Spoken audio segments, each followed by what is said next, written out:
Hey class, today I'm going to be speaking about the exposure of violent video games on young minds or of course adolescents.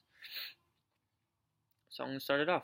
So according to New York Times, the young men who opened fire at Columbine High School, at the movie theater in Aurora, Colorado, and in many other massacres had this in common.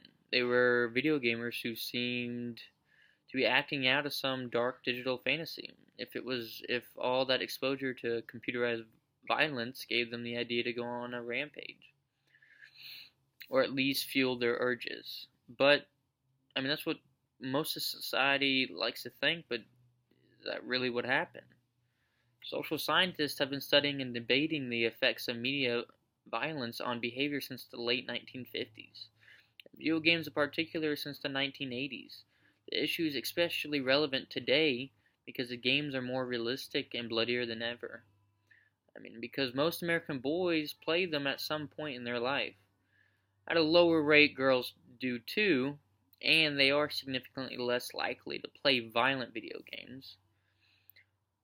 But according to the American Psychological Association, in their new, or not new anymore, but their 2015 report on violent video games, quote, the research demonstrates a consistent relation between violent video game use and heightened aggressive behavior, aggressive cognitions, and aggressive affect, and reduced pro-social behavior, empathy, and sensitivity to aggression.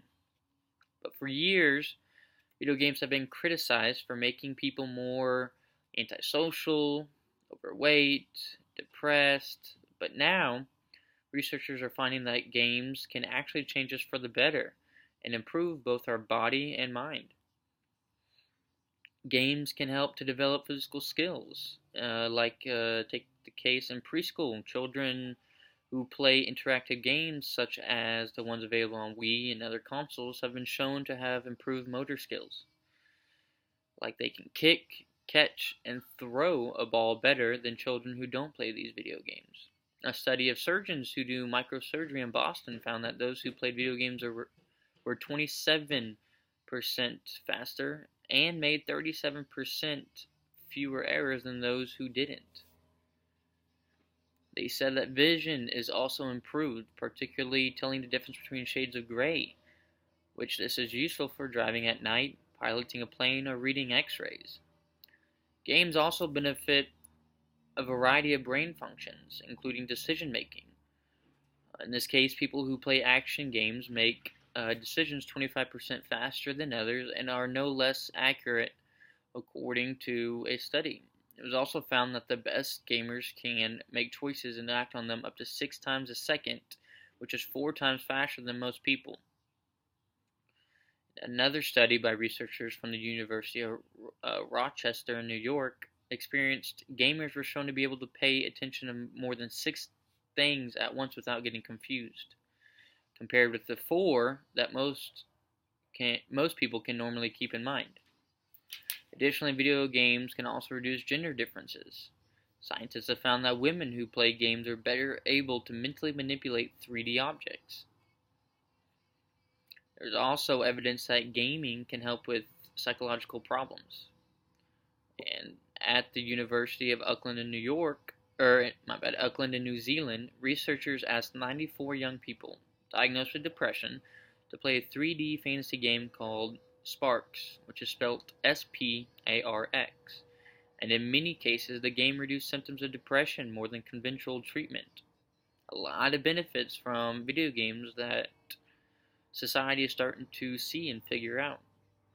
And another research team at Oxford University found that playing Tetris shortly after exposure to something very upsetting, which within this particular study, they used films of traumatic scenes of injury and death.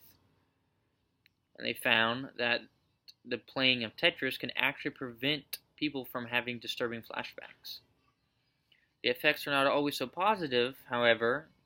Indiana University researchers carried out brain scans on young men and found that evidence that violent games can alter brain functions as little as a week of play.